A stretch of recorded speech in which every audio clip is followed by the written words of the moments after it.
Okay, we've got a fun little G minor blues here. Gonna do some trading solos and hopefully there's not a big lag happening. Kind of talking through the chord shapes here. Let me fast forward to where we can actually see those. So for G minor or G minor 7, obviously you can get away with just a G power chord. C minor 7, you could do a C power chord, and I'm adding the root on the, if we think of whatever, if G is our root, if we jump over a string and go up 2 frets, that's another G. Same thing with C, if I'm on the A string, I jump over the D to the G string and go up 2 frets. For the E flat, just gonna do a power chord regardless. And then for the D minor and the D7 sharp 9, you can do a power chord for sure. We also could be thinking about if we wanted to maybe use high string triads. C minor. We have E flat, major, D minor,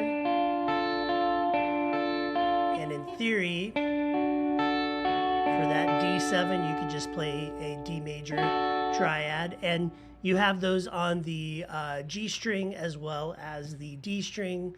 So G major, we've got C minor,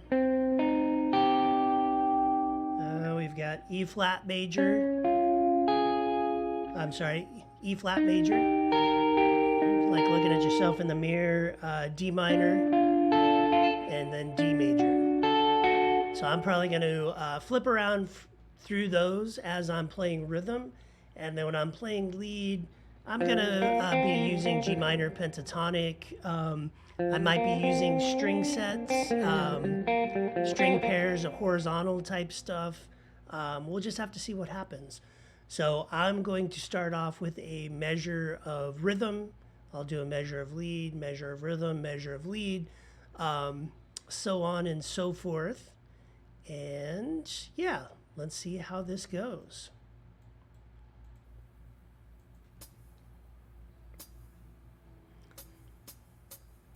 G minor.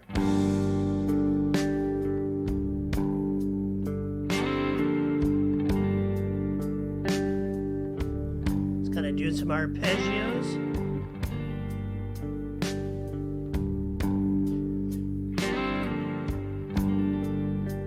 Slow track.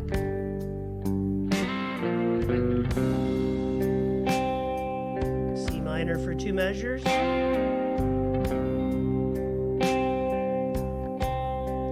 Back to G minor.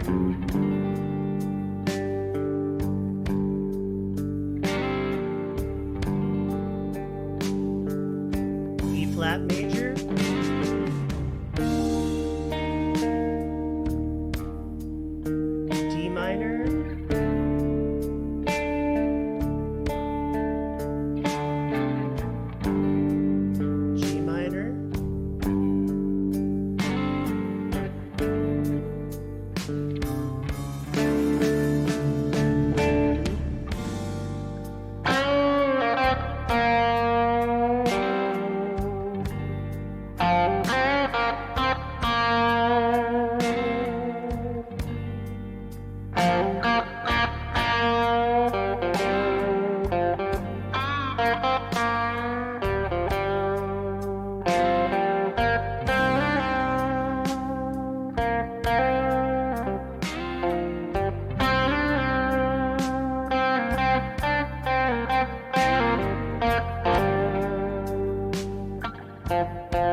doing these arpeggios, staying off the 1. Back to G minor.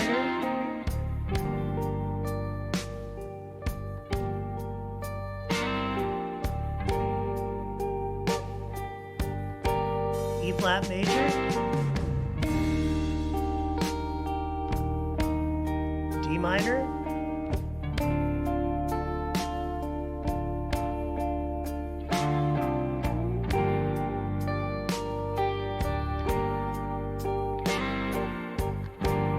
D major,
for it.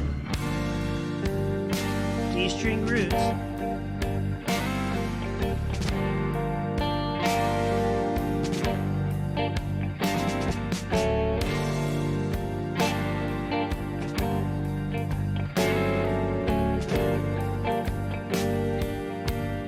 C minor.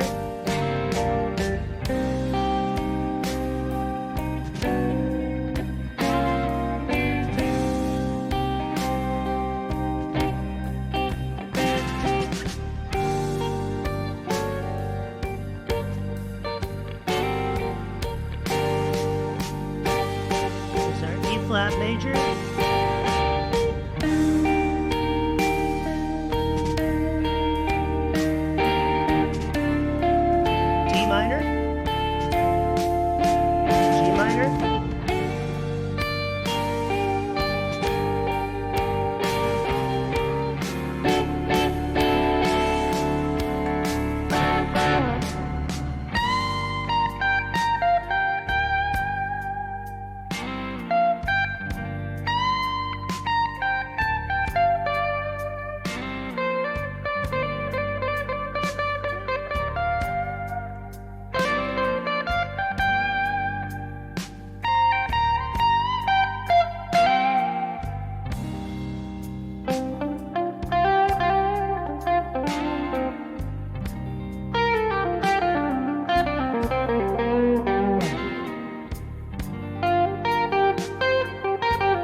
almost made it through the whole thing there. Very, very nicely played. Hopefully you're having some fun through there. I was taking the liberty. I was adding some stuff in. I'm hoping the video's not too choppy as we went through. The D7 sharp 9 feels like it only lasts the last 2 beats of the last measure. So you've got that G minor, 1, 2, 3, 4, 5, 6, 1, 2, 3, 4, 5, 6. So it's kind of more like think of a Texas blues where it does the quick change at the end. For anybody who's interested, that D7 sharp 9 is basically just a Hendrix chord. And again, it's kind of it's a mixture of a major and minor chord. That's why it sounds cool. But if you're going to play that, you have a couple of options. The way I usually play that, so I would have my index finger at the 5th fret of the A string. I would have, my middle finger at the 5th fret of the A string, index at the 4th fret of the D. I would have my ring finger down at the 5th fret of the G, and the pinky sneaks in at the 6th fret of the B string, and the 2 E strings are muted out. So that's definitely a fun one. If you have a hard time getting your index finger in there, you can just mute out the D string. Kind of gets the same thing, but I remember getting tripped up as a young player thinking, what's all this pound whatever?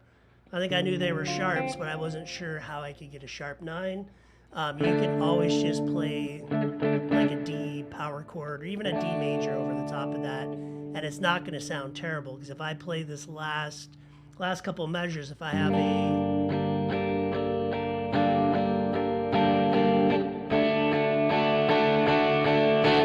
just kind of ends up sounding more like rock type vibe here. But other than that, I hope you all have fun playing along with this. Can't wait to see your videos. Shred me. Shred me. Keep the concepts that you're working on. Keep true to those. If you're working with triads, make sure you're moving the triads to different string sets up and down the fretboard. If you're working on maybe string pairs in the pentatonics, do that now. If you're working on phrasing, staying off the 1, things like that, this is a great track to do it over, and it's not super fast, so you have a lot of time. All right, have fun, go forth, and shred.